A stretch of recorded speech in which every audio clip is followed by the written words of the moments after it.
Bonjour à tous et bienvenue dans votre journal des produits de bourse de l'UPSA du vendredi 31 mai.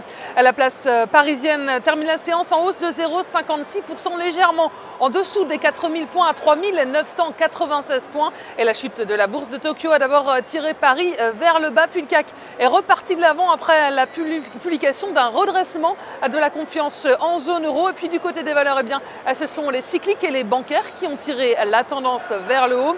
AXA grimpe notamment d'1,76%, Crédit Agricole est à plus 1,30%. Et puis outre-Atlantique, fin de séance dans le vert également. Les marchés sont repartis de l'avant malgré des statistiques décevantes sur le front du chômage. Hausse surprise des inscriptions hebdomadaires à 354 000 contre 340 000 attendus. Et bonne nouvelle par contre dans le secteur de l'immobilier. Les promesses de vente de logements aux États-Unis ont atteint leur plus haut niveau en 3 ans et la croissance américaine reste soutenue par la consommation. Le PIB des États-Unis progresse de 2,4%. C'est un tout petit peu moins que prévu.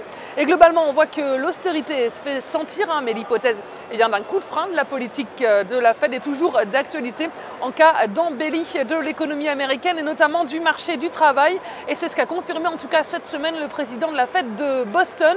Et du côté des entreprises, peu de publications aujourd'hui. On va noter surtout une annonce de fusion-acquisition avec le rachat du fournisseur américain de gaz et d'électricité HMV Energy par la holding du milliardaire américain Warren Buffett pour 10 milliards de dollars. Et du côté des devises, l'euro monte face au dollar. Il repasse le seuil des 1,30 à 1,3043.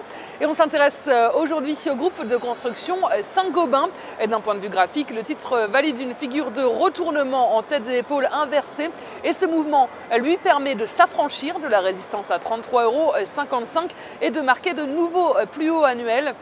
Il est par ailleurs soutenu par ses moyennes mobiles à 20 et 50 jours qui, elles, sont positivement orientées. Et de son côté, l'indicateur de vitesse RSI s'inscrit au-dessus de sa ligne de signal à 50 € en n'étant pas encore en territoire de surachat.